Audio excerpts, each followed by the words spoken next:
Assalamualaikum warahmatullahi wabarakatuh.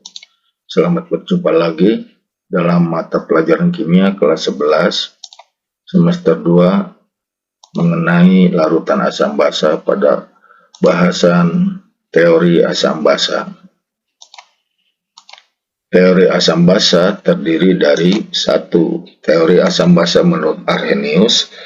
2. Teori asam basa menurut Bronsted-Lowry. Yang ketiga, teori asam basa menurut Lewis. Baiklah, kita akan bahas satu persatu. Teori asam basa menurut Arrhenius. Menurut Arrhenius, asam adalah zat yang dapat melepaskan ion H+ jika dilarutkan dalam air, seperti contoh HCl.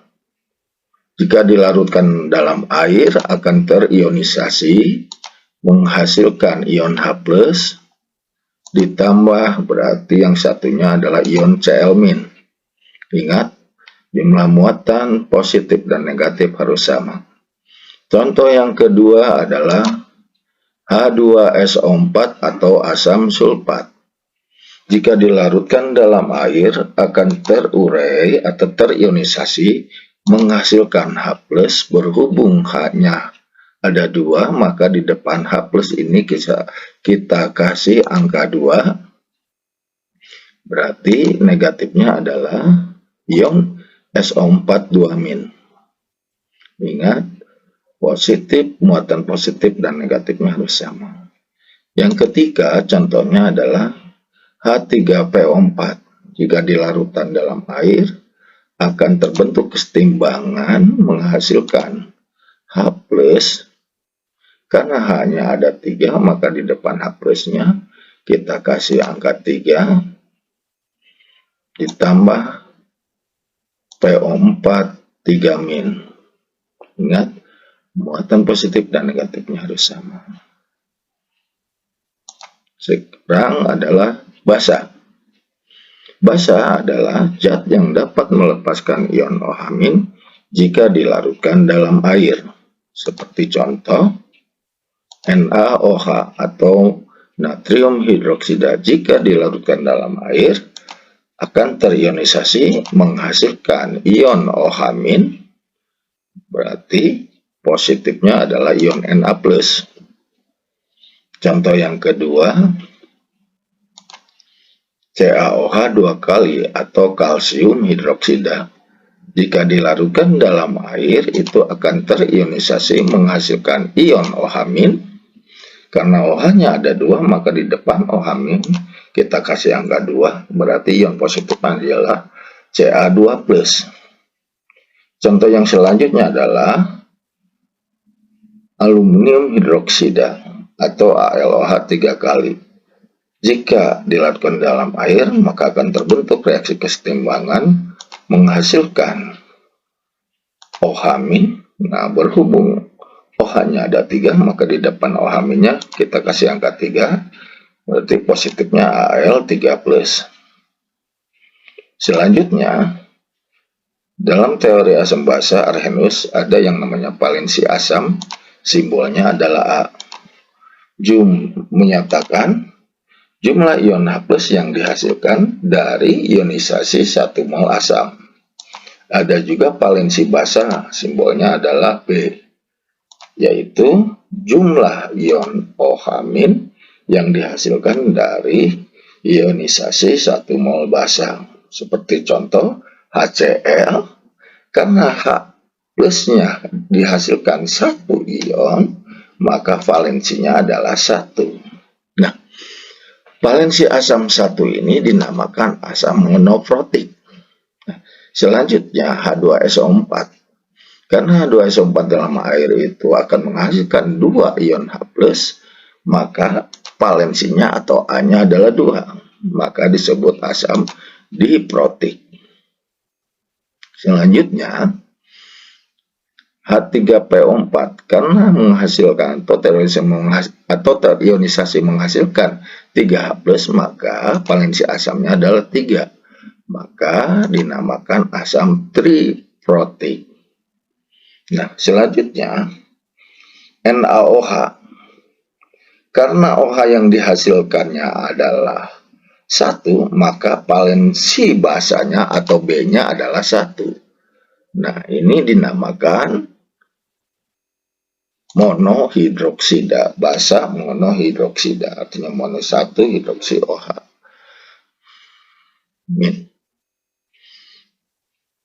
Yang selanjutnya, karena OH yang dihasilkannya adalah 2, OH aminnya adalah dihasilkannya 2, maka valensi basanya adalah 2.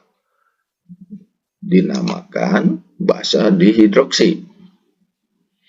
Selanjutnya, pada LOH 3 kali, basa yang dihasilkannya adalah OH aminnya ada 3, maka valensi basanya 3. Dinamakan basa trihidroksi. Selanjutnya adalah teori asam basa menurut Bronsted-Lowry.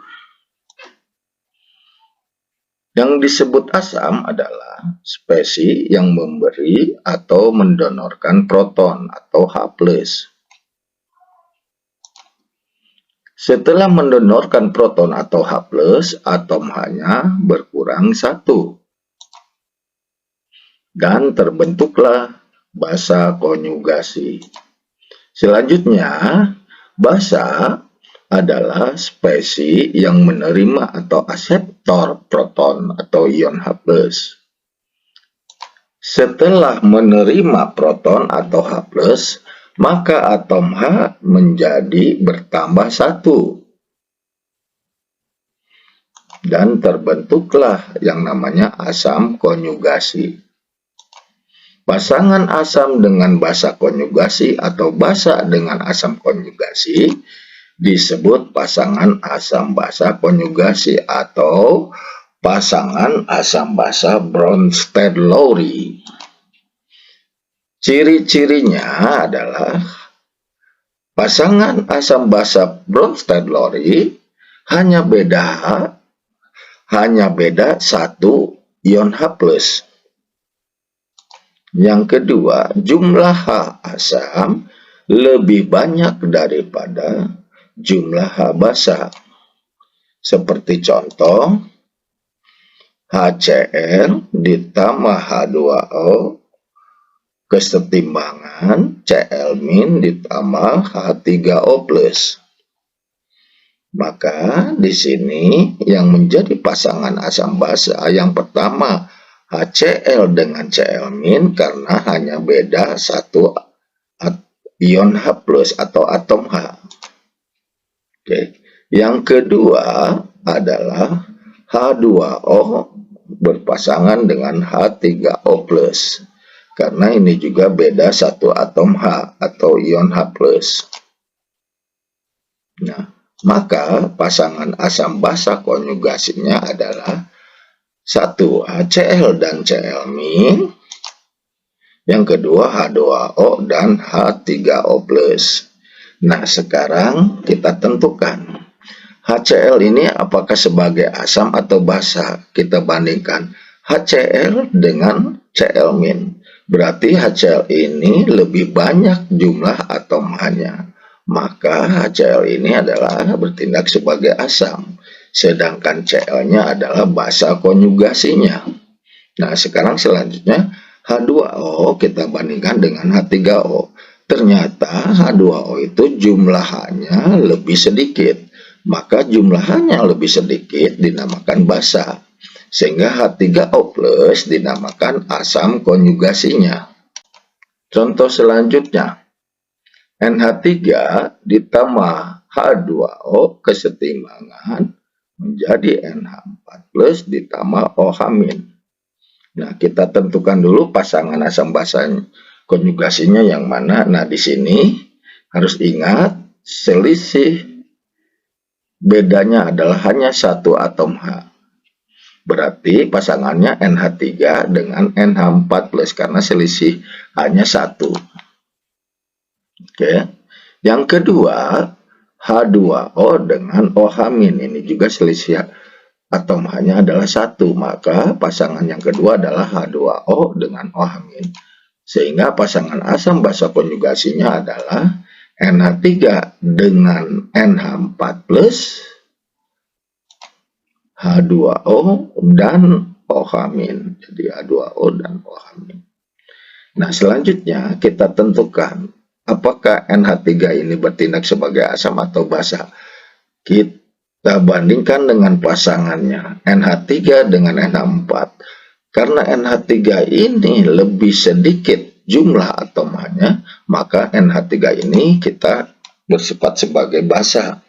Sedangkan NH4 base-nya adalah asam konjugasinya. Nah, sekarang yang kedua, kita bandingkan H2O dengan OH-. Ternyata H2O lebih banyak jumlah H-nya dibandingkan OH-, sehingga H2O bertindak sebagai asam dan OH-nya adalah basa konjugasinya. Contoh selanjutnya adalah NH3 ditambah HCO3- dan kesetimbangan menghasilkan NH2- ditambah H2CO3. Kita tentukan dulu pasangan asam basa konjugasinya. Ingat selisih atom hanya satu, berarti di sini NH3 dengan NH2. Yang pertama ini. Yang kedua HCO3 dengan H2CO3, karena ini bedanya adalah satu atom. Sehingga pasangan asam basa konjugasinya yang pertama NH3 dan NH2-. Yang kedua HCO3- dan H2CO3. Kita tentukan ini apakah NH3 ini bertindak sebagai basa atau asam. Nah, kita bandingkan dengan NH2-. Karena NH3 ini lebih banyak jumlah atomnya, maka NH3 ini bertindak sebagai asam. Sedangkan NH2-nya adalah basa konjugasinya. Nah, kita tentukan HCO3- kita bandingkan dengan H2CO3. Karena jumlah atom H-nya berkurang, maka atau lebih sedikit jumlah atomnya, maka HCO3- ini bertindak sebagai basa. Sedangkan H2CO3-nya adalah asam konjugasinya. Coba kita perhatikan kedua contoh ini. Contoh di atas NH3 ini bertindak sebagai basa. Contoh yang di bawah NH3 itu bertindak sebagai asam.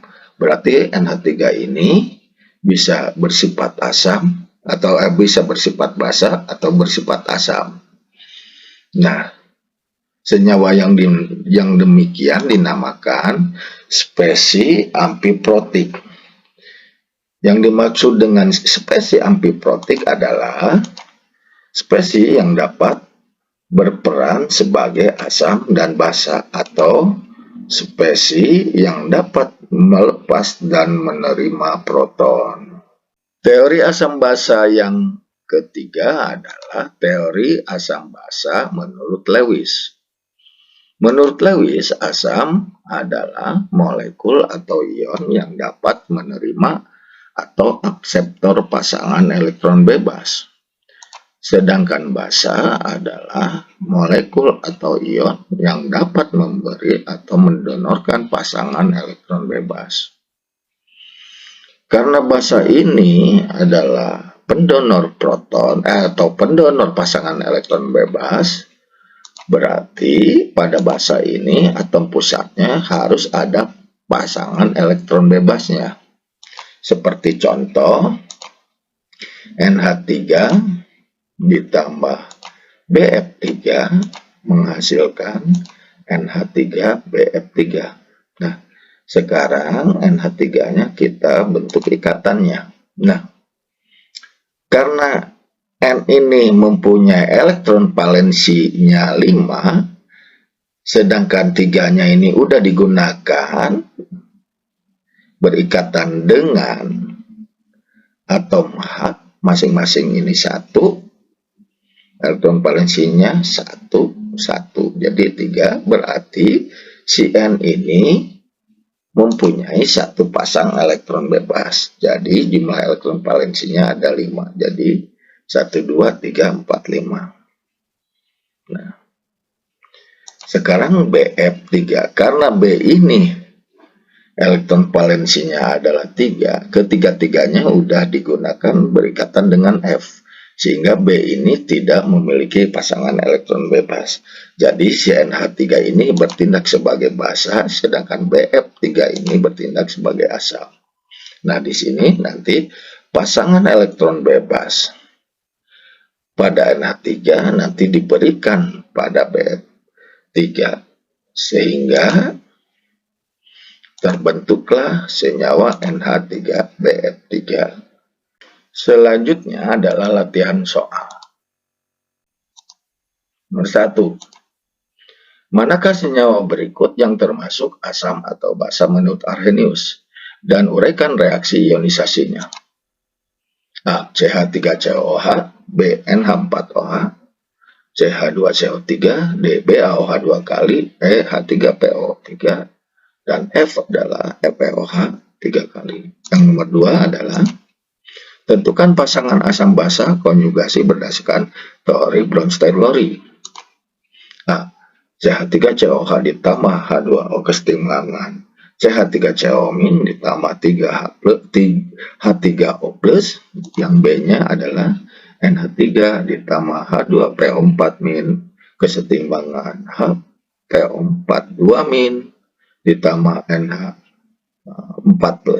Nah, anak-anak, nanti Anda kerjakan di kertas lembar dan kumpulkan. Terima kasih. Wassalamualaikum warahmatullahi wabarakatuh.